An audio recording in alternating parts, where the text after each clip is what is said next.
Everyone, welcome back to my channel, and for today's video guys, andito tayo sa Barangay Malabag Silang, Cavite, 520 meters above sea level guys. Right now is 2 PM and napakalamig guys ng hangin dito. Pawis lang tayo dahil nagmotor tayo dahil nakakainit ng big bike. Pero eto guys, undergoing development, last 5 lots na 150 square meter. Tuturo ko yung location, nandun lang siya guys. Ayan.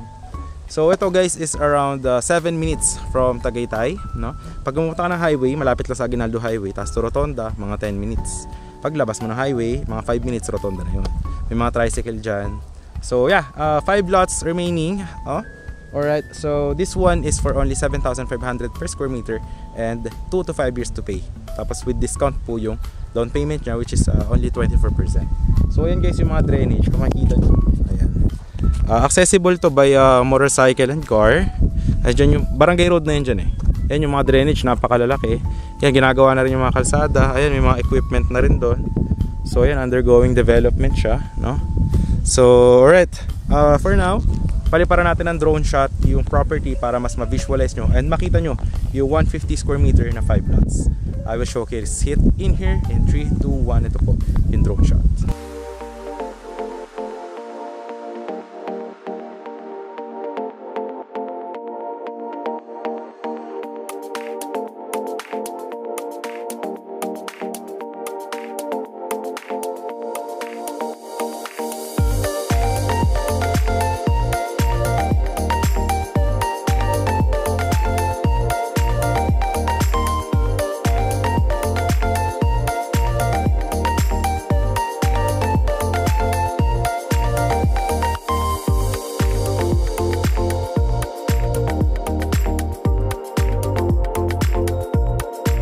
Guys, nakita nyo naman yung undergoing construction ng ating property. Ayan siya.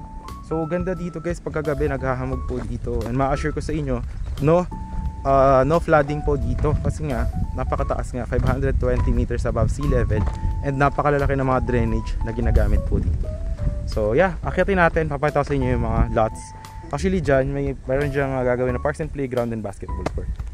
So ayan, ito yung mga drainage system. Ito gagawa ng kalsada to. Ayan. Tapos sa inyo equipment. Ayan, malalaki yung concrete roads dito, no? So at the end of the video guys, ipapakita ko ano yung sample na itsura nung ito, ng ating project kapag tapos na, para mas ma-visualize nyo din. As any house design naman siya, no, required house design. So andun lang yung 5 lots na tuturo ko. Ayan. So ito yung mga drainage. Kita nyo yan, meron gagawing kalsada dito. Ayan, wait lang. Alright. Ayan. So yan, ito may tatlong kalsada. 1, tapos meron dito 2. Yan, kahilera niyan yung 150 square meter na available na tatlo. Yung dalawa naman is nandyan, kasi ito gagawin dito ng kalsada. Andyan lang sa likod niya mga puno na yan. Pero akitin muna natin yung dito.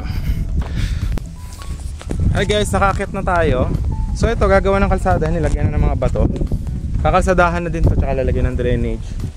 Ayan guys, maganda dito sa hilera na to. Kita yung Palace in the Sky yung view ba. Ayan o, overlooking kasi to. Ayan, diba? So dito andyan yung tatlong 150 square meter, kahilera lang nito. Napakahangin ngayon guys, 2 PM pa lang yan. Punta ka dito ng 5 to 6 PM. I assure you, napakaganda dito. Ayan, aayusin pa yan guys. Ito, i-level pa yung mga lot. Binungkal kasi to, dito gagawin yung kalsada. Pero yan, i-level din yan. Ayusin yan. Nandun yung tatlong 150. Ayan, nandun yung isa 150 nandun, tapos nandun yung isa. Hindi sila magkakatabi. May mga sold na lote sa ano nya. Ayan, nandyan yung office. Tapos yun, Aguinaldo Highway na. Ayan o, yun yung tower ng 5G. Ayan, ayan, yung nakita nyo na yan, Aguinaldo Highway na yan. Ayan, lang kita ba? Ayan, tapos ito yung office. Nandun sa subdivision na yun. Ayan. Alright, so yun lang, 3 lots dyan.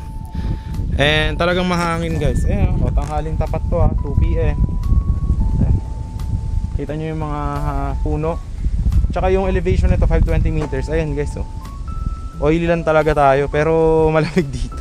So yun, yung dalawang lote nandun lang naman sa kabila.